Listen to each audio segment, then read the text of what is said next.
I didn't intervene when my wife attacked my mom. Before we begin the story, make sure to subscribe to our channel and never miss more incredible stories every day.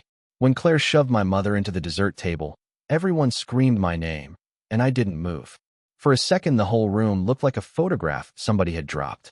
White buttercream slid down the side of Emily's cake. A champagne flute rolled under the table.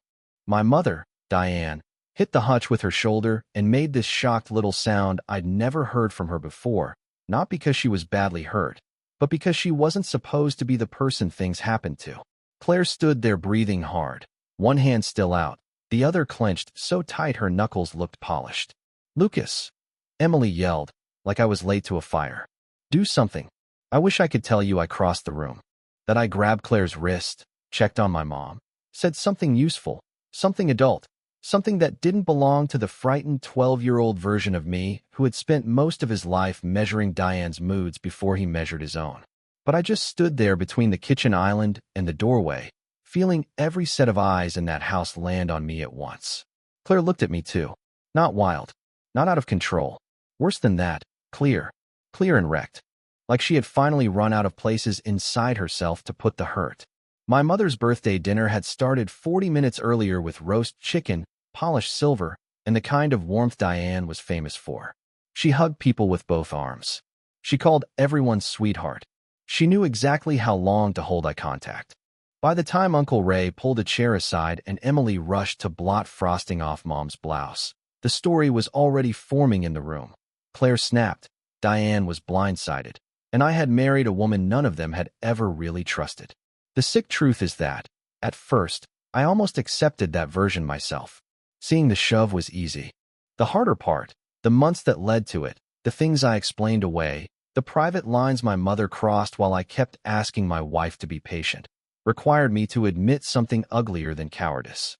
I had helped build the trap Claire finally exploded inside. Claire's voice was low when she finally spoke. "You really won't say it?" she asked. Then Diane lifted a folder I recognized from our locked desk. "I grew up thinking peace was something you earned by surrendering first. My father left when I was 9. Emily was already old enough to slam doors and call Mom impossible, but I was still young enough to mistake dependence for love." Diane cried beautifully, not loudly, not messily, just enough to make a room tilt toward her. If dinner was late, she'd sigh and say, "I guess I'm asking too much again." If I wanted to sleep at a friend's house, she'd smile and ask, "Do you really want me alone tonight?" I learned that the fastest way to stop feeling guilty was to give her what she wanted before she asked twice. By high school, I could read her from the way she set down a coffee mug. If she cleaned the kitchen at midnight, she wanted gratitude. If she went very still, she wanted apology. Emily fought. I adapted. Mom called me her easy child, her kind one, her little gentleman. What she meant was trainable. Claire saw it within 3 months of dating me. The first time she came to Diane's house, Mom hugged her and said, "You're even prettier than Lucas described." Thank God, because he has such a soft heart. Claire laughed politely, but in the car she said, "Does your mom always compliment people like she's also measuring them?" I laughed then too, because I thought the only choices were joke about my mother or defend her. Claire kept noticing things I had wallpapered over. Diane correcting the way she folded napkins in our apartment. Diane buying me shirts in colors Claire had already bought, then asking which I liked better. Diane calling me late on a Friday to ask if Claire had remembered to salt the pasta water, like my marriage was a project she was supervising. Every time Claire stiffened, I reached for the same pathetic script. She doesn't mean it like that. She's just particular. She had a hard life. Claire would look at me for a beat too long, then say, "Lucas, intent doesn't erase impact." I heard her. I just never let what I heard change anything. After Claire's miscarriage, my mother started saying, "Maybe this is the universe telling you both to slow down." Claire stopped crying in front of her after that. 3 days before the birthday dinner, Claire asked the question I still dread. The dinner was supposed to be simple. Diane's birthday, just family, 6 people if you counted the version of me that turned into furniture whenever tension started climbing. Claire almost didn't go. We had an orientation call with an adoption agency scheduled for Monday, and she had spent the week trying to keep herself steady for that. The agency had made it clear the home study would dig into everything: our finances, our marriage, our support system, our emotional stability. Claire wanted that scrutiny because she believed we had earned a clean future. Diane, the minute she heard adoption, started acting like we were applying to borrow a child. At 5:30, while I was buttoning my shirt, Claire stood in our bedroom doorway holding her makeup bag like she wasn't sure what it was for. "I can do 2 hours," she said. "I can smile, answer questions, and leave. But if she starts in on the baby stuff again, I need you to actually say something." "I will," I said too quickly. Claire's mouth twitched. "You always mean that when you say it." Diane's house looked the way it always did before guests arrived. Candles lit, counters empty, lemons in a bowl nobody touched. Emily was there arranging napkins like she was stage managing a performance. Uncle Ray leaned against the patio door with a beer and gave me a look that landed somewhere between sympathy and warning. The little cuts started immediately. Diane kissed my cheek, squeezed Claire's hand, and said, "You look tired, sweetheart. Stress isn't good for women trying to become mothers." 10 minutes later, she asked whether adopted children ever resent not knowing their blood. During dinner, she laughed and told Emily, "Claire keeps Lucas on such a strict schedule now. I miss when my son could be spontaneous." Claire answered every line with calm that should have embarrassed me. "I'm tired because I work. Children need safety more than matching DNA. Lucas can speak for himself." The fresh violation came after dinner, when Mom set coffee on the table and casually said, "By the way, Lucas, I used your spare key last week." Claire's head turned so fast, it was almost a crack. "You were in our house?" she asked. Diane smiled. "Only to help." Then she came back, carrying a blue paper folder. The folder was ours. Not just similar. Ours. It was the cheap blue one Claire kept in the back of my locked desk drawer, holding our adoption intake forms and her therapist's clearance letter. The tab on the side had been reinforced with clear tape after it tore in March. I knew that because I was the one who fixed it. Diane set it beside her coffee cup like she was placing dessert on the table. "I didn't want to do this tonight," she said, which is how people like my mother announced they absolutely did want to do this tonight. "But since we're all pretending everything is fine, maybe honesty would be kinder." Claire went pale. "Where did you get that?" Mom ignored her. She opened the folder, slid out 2 printed pages, and looked at Emily first. "I'm worried," she said softly. "Not as a meddling mother. As someone who loves Lucas and doesn't want a child brought into a volatile situation." Uncle Ray straightened. "Diane." But she kept going. Claire wrote, after the miscarriage, that there were nights she was afraid to drive because she didn't trust her own thoughts. That's not me exaggerating. That's from her own intake forms. My stomach dropped. Claire had written that in therapy, not in a text, not in a family email. In paperwork from the counselor she started seeing after we lost the pregnancy. Claire took one step forward, then another. "Give me that," she said. Emily was already in full alarm. "Mom, why would you even have those?" "Because somebody has to think about the child Lucas is trying to bring home," Diane said. Then she turned to me. "You didn't know the full extent, did you?" That was the moment. The clean, obvious, moral moment. My wife standing there shaking. My mother holding stolen pages from her grief like evidence. All I had to do was say, "Put that down." Instead, I did what I had always done when Diane forced the room to orbit her. I stalled. "Mom," I said, weakly, "this isn't the way." Claire made a sound I still hear in my sleep. She crossed the space between them, grabbed for the papers, and when Diane jerked back and said, "See? This is exactly what I warned about," Claire shoved her hard. The cake stand tipped. Emily yelled. Uncle Ray lunged forward. And all I could hear was Claire begging me to tell the truth. Everything after the shove felt fast and humiliating. Emily dropped beside Diane like we were at a crash scene. "Mom, are you dizzy? Did you hit your head?" Diane pressed 2 fingers to the side of her face, then looked at them as if expecting blood. There was none, just frosting on her sleeve and a red mark near her collarbone. Claire stood frozen for half a beat, like she couldn't believe her own body had done what her mind had been warning me about for months. Then she looked at the papers in Diane's hand, at me, and whatever shock had been in her face burned into something harder. "You brought my therapy intake to a birthday dinner," she said. "You stole that from our house." Diane's eyes filled instantly. "I took copies because I was scared," she whispered. "Lucas, tell her I was scared." Uncle Ray stepped between them. "Everybody stop. Right now." Emily rounded on Claire. "You put your hands on Mom. Are you insane?" Claire looked at me again. "Say something." I wish this part were less ugly. I wish I had chosen better. Instead, I said the sentence that probably did more damage to my marriage than the shove did to my mother's shoulder. Claire, go wait in the car. Her face changed in a way I had never seen before. Not rage. Recognition. Like she had finally located the exact edge of my usefulness. No, she said quietly. You go. Diane asked Emily to call urgent care. Emily called 911 instead. By the time the officer arrived, Diane was upright, composed, and brave in the way she loved being brave. Seated at the head of the table with a blanket around her shoulders, insisting she didn't want to make trouble. Claire told the officer she had shoved Diane and would cooperate. She also said, she stole private documents from my house, which got treated like background noise because visible conflict always beats buried cruelty. No one was arrested. The officer took statements, suggested both parties stay apart, and documented the incident. Urgent care later called Diane's injury a shoulder contusion and mild strain. Emily repeated those words like Claire had thrown her off a balcony. I drove home alone. Claire had taken a rideshare instead of sitting in my car. At midnight, Claire sent the text that should have shattered me awake. Claire came home the next afternoon only because half her clothes were still in our bedroom, and she needed to decide whether that fact meant anything. She walked past me without a kiss, without even that automatic glance married people develop when they've built a life around each other's presence. She had a paper bag from urgent care, not hers, Diane's discharge sheet.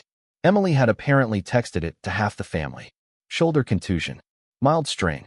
Ice 20 minutes on, 20 minutes off. Claire set the printout on the kitchen counter. Congratulations, she said. Your mother survived the shove she orchestrated. I flinched at that word. Claire. No. You don't get to smooth this over yet. She leaned both hands on the counter, and I could tell she was holding herself still on purpose. What I did was wrong. I know that. I am sick that I put my hands on her. But do you understand what broke me? It wasn't just the papers. It was looking at you and realizing you were still more scared of embarrassing your mother than protecting me. I wanted to defend myself with the usual garbage. Shock. Chaos. It all happened fast. But those weren't explanations. They were camouflage. She stole from us, Claire said. She exposed therapy notes about the worst period of my life in front of your whole family. And you told me to go to the car. I sat down because my legs felt unreliable. I froze. Claire gave a small, exhausted laugh. You always freeze in ways that somehow leave me holding the damage. Emily called while Claire was packing an overnight bag. I put her on speaker by mistake.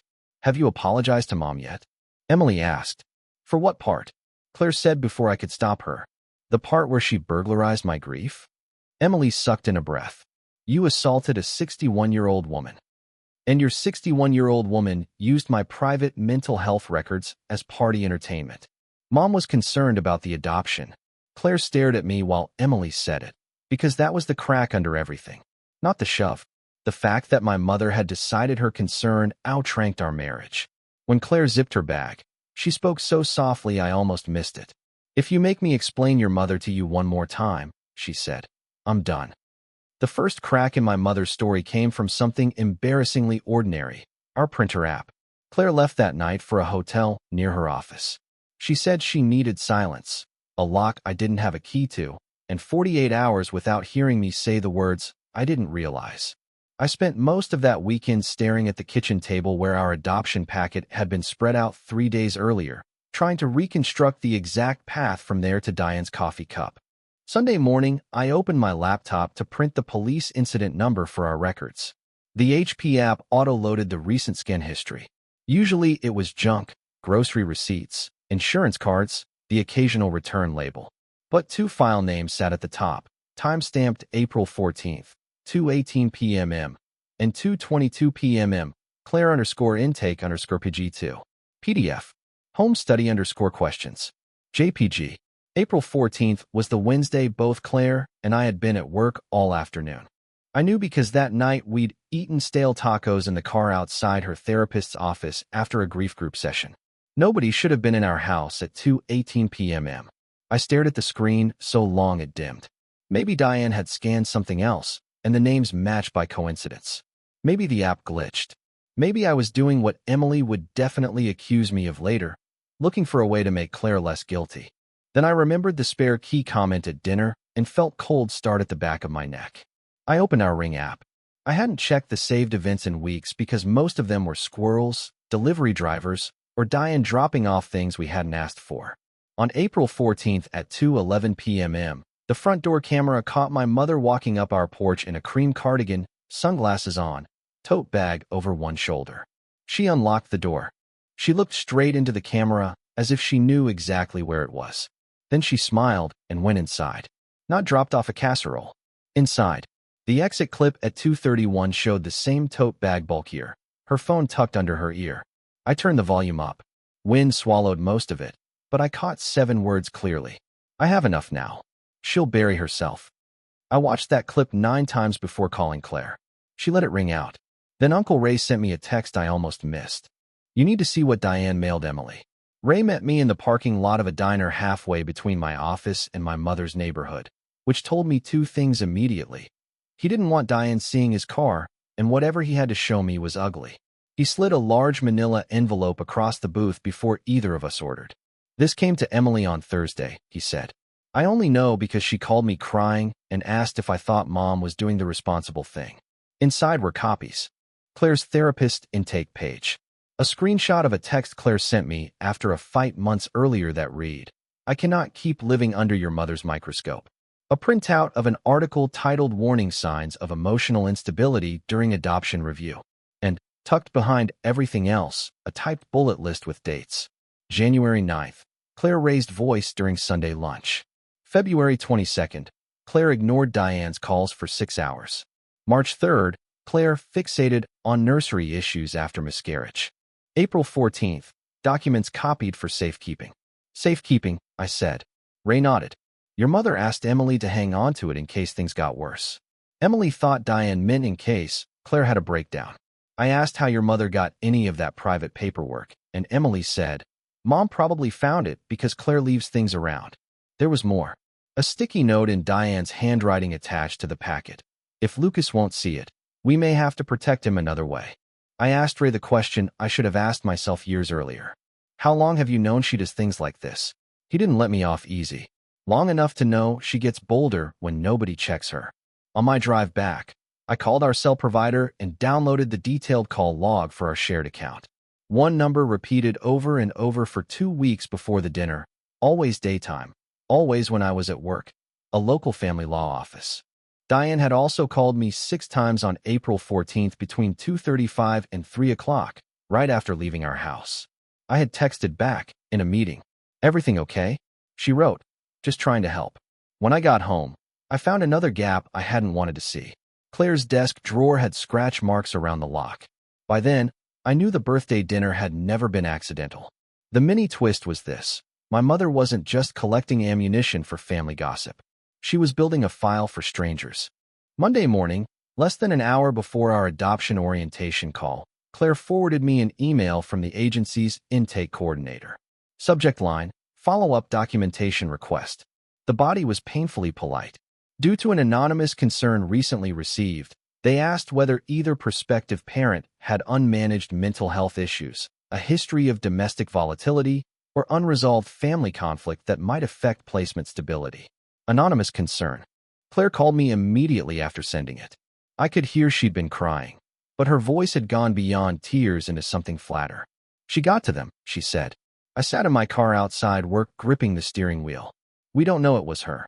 Claire was quiet for 2 full seconds. Lucas, who else has my intake pages, a list of family incidents, and a hobby of acting terrified for an audience? She was right, and I hated that my first reflex had still been to soften it. We joined the orientation call anyway. Claire did most of the talking because shame had turned my throat into drywall. The coordinator was gentle and impossible to blame. She explained they were not denying us. They simply needed clarity because the allegation included documentation. Afterward, Claire said, I need to know whether you're finding out the truth because you finally believe me, or because now it threatens something you want. That question hollowed me out. Love should have been enough.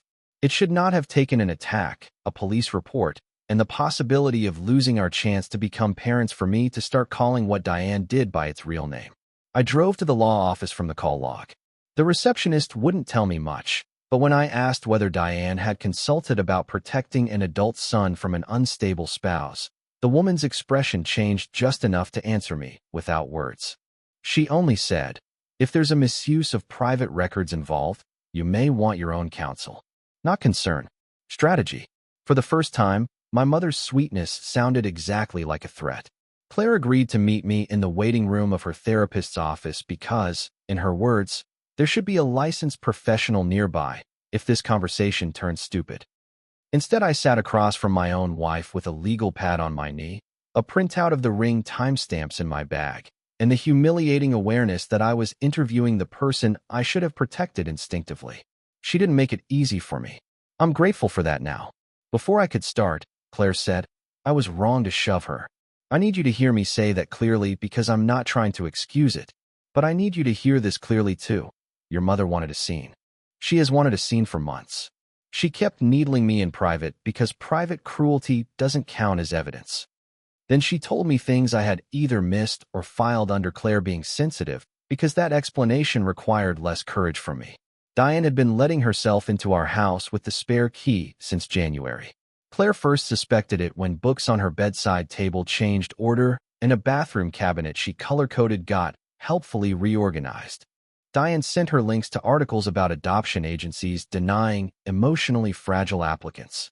She texted at 6:12 a.m. on the day of Claire's miscarriage due date. "Thinking of you. Stress can make women lash out, so please rest."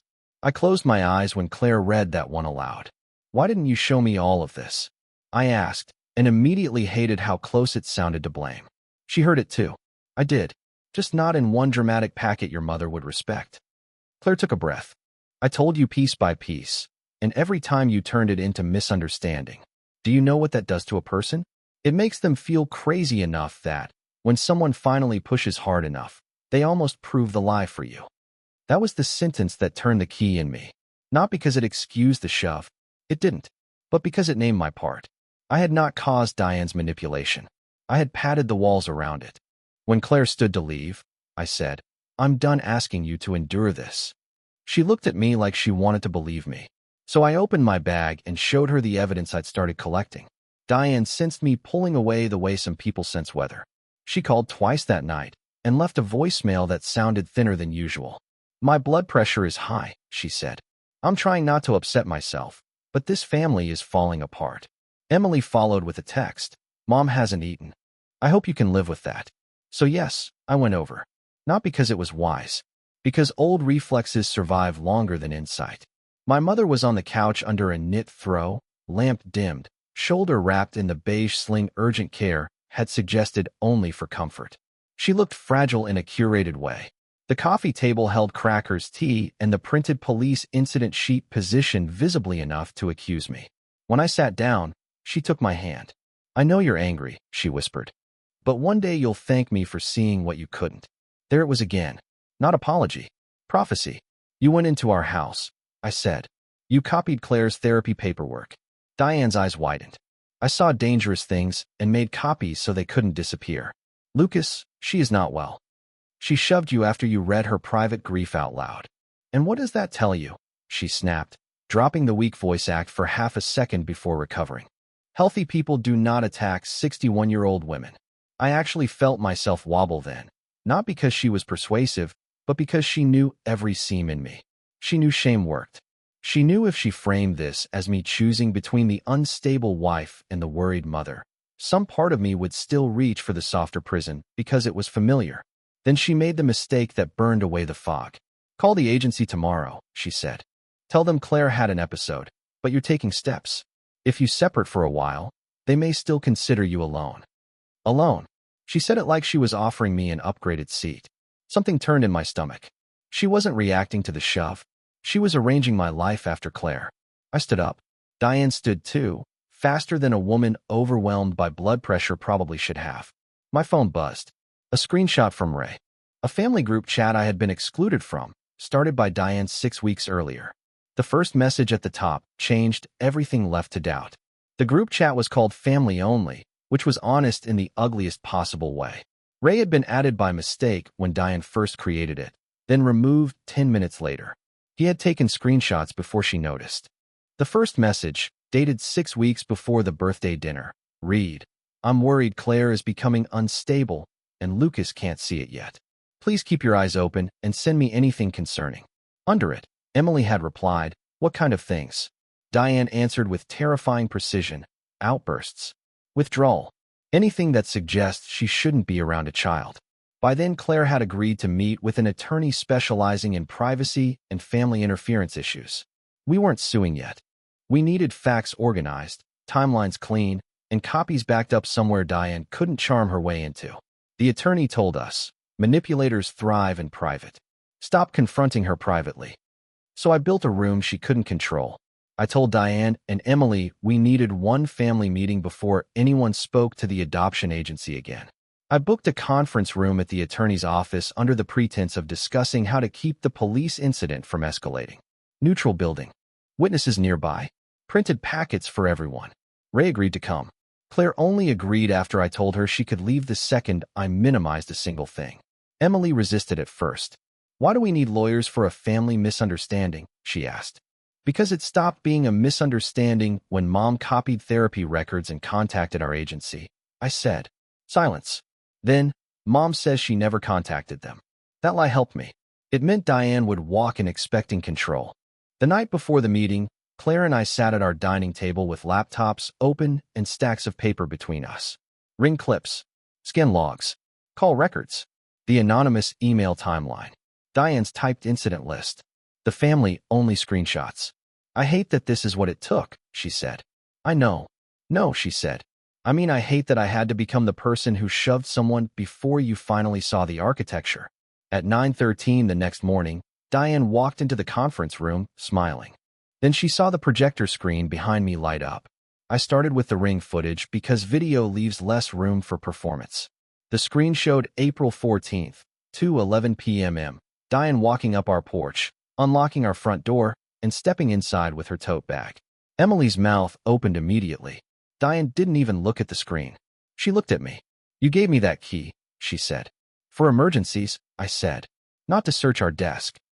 Next came the scan log from our printer app with the file names and timestamps. Then the adoption agency email requesting clarification after an anonymous concern, including documentation. Diane tried to interrupt at each step. "This is absurd. I was safeguarding information. You're letting Claire manipulate you." The attorney in the room said almost nothing, which made every excuse sound thinner.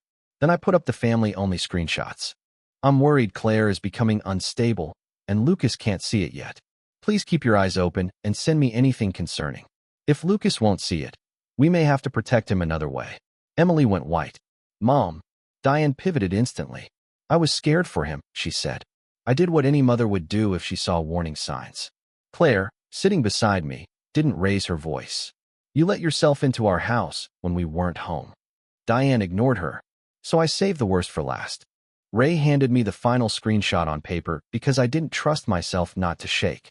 It was from the same family chat, 3 days before the birthday dinner, a message Diane had sent Emily at 11:08 p.m. "If Claire erupts in front of everyone, Lucas will finally have to face it." Nobody spoke for 5 seconds. Emily read it twice. "Mom," she said again, but this time the words sounded orphaned. Diane's face changed. Not guilty. Angry. Angry that the room had stopped cooperating. "You have no idea what I've sacrificed for this family," she snapped. "Claire has been trying to cut me out since the day she met me. She took my son, and now she wants a child to seal it. I was not going to sit back and lose everything." There it was. Not concern. Ownership. I heard myself say, clearer than I had ever spoken to her, "You don't get to call control love anymore." Then Diane looked straight at Claire and said the cruelest honest thing yet. What Diane said was, "Maybe now the agency will see what I saw." It wasn't cruel because it was loud. It was cruel because it was calm. Emily started crying first. Not delicate tears. Angry, confused crying. The kind that comes when your whole family script tears down the middle and you don't yet know which lines were yours. Ray put a hand on her shoulder. She shrugged him off, then picked up the screenshot again and read it again like maybe the words would rearrange themselves into a mother she recognized. They didn't. The attorney outlined the next practical steps in a voice, so even it almost made me laugh. Preserve evidence. Change locks immediately. Notify the adoption agency in writing that private records had been accessed without consent and that an anonymous complaint appeared tied to family interference. Consider a formal cease and desist if contact continued. None of it felt dramatic. It felt administrative. Diane tried one last turn toward me. Lucas, if you walk out with her, don't bother coming back. I looked at her and realized she still thought exile worked on me. That fear of losing her was still the oldest leash in my body. It probably always will be, if I'm honest. But that day, for the first time, it wasn't stronger than the shame of what I had already allowed. I'm not coming back to this version of you, I said. Claire did not take my hand when we left. That mattered. Exposure did not undo abandonment. My mother's mask slipping did not restore what I had cost my wife by making her live under that mask for years. Claire moved into the guest room for almost a month. We started couples therapy and individual therapy at the same time. The adoption agency paused our file pending documentation and stability updates. Emily stopped speaking to Diane for 2 weeks, then resumed in careful, brittle texts I wasn't included on. Ray checked on me kindly, but with the expectation that healing hurts. The locks changed that afternoon. So did the garage code, the alarm password, and every sentimental habit that had let my mother move through our life like she still owned it. 3 nights later, Claire stood in the guest room doorway and said something that scared me more than her anger ever had. I'm not sure I love you safely yet. It took 6 months before our home stopped feeling like a place where someone else had a key. That's the cleanest way I can explain healing. Not a revelation, not a grand speech, just the slow removal of unauthorized access. We sent Diane a formal no trespass notice through an attorney. When she tried to switch tactics and mail handwritten apologies with misunderstanding and heartbreak, I wrote back once. We are open to contact only under written boundaries, no surprise visits, no contact with third parties about our marriage, and no interference with our adoption process or medical information. Claire and I stayed in therapy. You repeat the same rotten pattern until you can say it without dressing it up. Mine was this. I confused passivity with goodness because it let me avoid the guilt of disappointing my mother. But not choosing in the middle of abuse is still a choice. It protects the person already holding power. Emily came around. She never gave me the apology I secretly wanted for siding with Diane at the dinner. What she gave me was smaller and more real. She stopped forwarding Mom's messages. She admitted she had spent years translating Diane too. She started asking, what actually happened? Instead of what did Mom mean? Our adoption file was reinstated after we documented the privacy breach, counseling, and the safety plan around extended family contact. Even then, Claire told me something I needed to hear. A child is not proof we healed, she said. A child is not a bandage. So we slowed down. We cooked dinner. We learned how to argue without one of us becoming a witness and the other becoming a defendant. The first hopeful thing I remember is small. One Saturday morning, Claire left her tea on the counter and walked to the shower without checking whether the front door was locked twice. That tiny act of unguardedness made me cry. People ask what lesson I took from all this. Here it is. If your spouse keeps telling you someone is hurting them, your job is not to referee tone, decode intent, or wait for courtroom-level proof. Your job is to take the pattern seriously before the explosion makes everybody pretend the explosion was the only problem.